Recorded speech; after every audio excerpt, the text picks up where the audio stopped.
one, here we go. Characteristics you think a good president of the United States should have. My name is Michael Moximchalk. I've been a teacher at Dairy Area School District since the fall of 2003. This is my 14th year.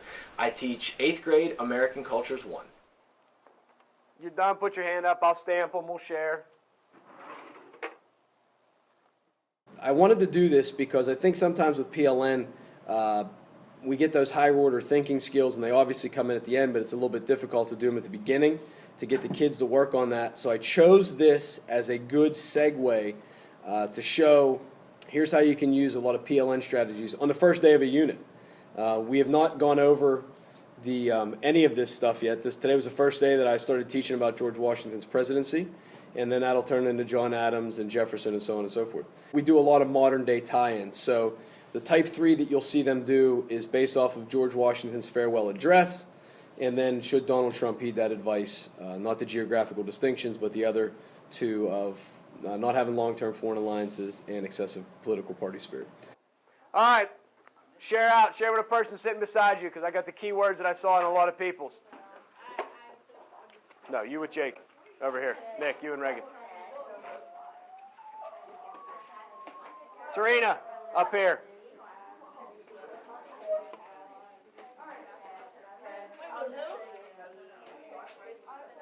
You and Jess.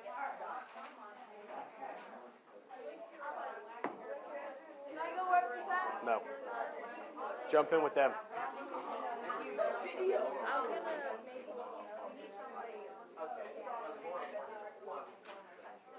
All right, that's good. I want your key words. Give me your key words. What qualities you said. I need the whole sentence. Jellison, go. Wait, the whole sentence? No, I don't want the whole sentence. I want the words. Integrity. Determination. Understanding. Reasonable. Hardworking. Wisdom. Intelligence. Jake. They took all yours. Harry. Accepting. Honesty. Okay. Those words, I want you to remember that you wrote them, not me. I didn't give them to you. You did. So when we go through the first 7 presidents, which is what we're going to do, I want you to use that as your baseline for how you're going to grade them. Because our end result here is, hold on, our end result after about a month and a half of going through the first 7 presidents, you're going to have 2 options. And I want you to notice so you know what we're doing at the end. Option 1, you will write a paragraph on each president saying what you're going to give them a grade, A, B, C, D, F. Why did you give them that grade? Or option 2, you're going to stand up here or somewhere in this vicinity, and you are going to tell us, when you put their picture up here, because I already have the pictures done, why you gave Washington through Jackson an A, B, C, D, or F. So you can write it or you can talk it. Basically, if you talk it, you still have to write it and talk it. You do, but if you know your stuff, you don't have to do this. Your option, very simply, is you will stand up there and you'll tell me why you're giving these guys the grades you did. On the biography I just gave you, you got George Washington's biography in front of you. You lose any of these, I take these right from the White House website. Not long, front and back of a page with a 3-inch margin. Here's what I want you to do for the next 10 minutes, roughly. You're going to read this by yourself, okay? What I want you to do are 3 things. Number 1, underline what you don't understand. For each, you want to call these paragraphs, stanzas, whatever you want to call them, highlight one thing, what you think is the most important from there, and then in the right-hand side, you don't need to repeat me, in the right-hand side, put why you highlighted that, okay? With one exception. Flip over to the back. This second to last one right here, that's your heavy lifting. That is the most important paragraph in this whole biography. And by the way, this last little thing here about when he died, you don't have to put anything for that. You're going to highlight the date anyway, so don't worry about it. The one before it, put a star beside it. You can highlight what you think are the 3 most important things from this. There are 3 things that I'm looking for from there. Okay? So 1 for each one. 3 for that one. Does that make sense? Good. I'll give you 10-ish or so minutes, okay? Go. Take one more minute, whichever one we're on, that's okay. If we didn't make it to the end, that's all right. I want to start going through. All right. Wrap up wherever we're at, okay? Here's what I need you to do. I want these 2 rows. Reagan, you jump up in there with these 2. All right, so across from each other, right? Across from each other. I want you to share out what you highlighted for each thing and what you annotated. And if you underline something, see if you 2 can figure it out. Got it? Let's do that for 5, 6, until I feel like we're done. Let's go 5 minutes, maybe 4.5. 1, 2, 3, go. You 2. These 2 rows, those 2 rows. Look at all that student writing. Their thoughts and connections captured on paper for everyone to see. I love how Mr. Moximchalk has given them a purpose for reading and clear directions. It's also very helpful that he warned the students that that last paragraph was going to require the most heavy lifting on their part. Now, there's no excuse for the students not to have at least 3 highlights for that paragraph. And you can see from these samples, they clearly responded. All right. Put our desk back. Let's come back up here. Okay. Now, all of these biographies that we read are all going to be set up the same way.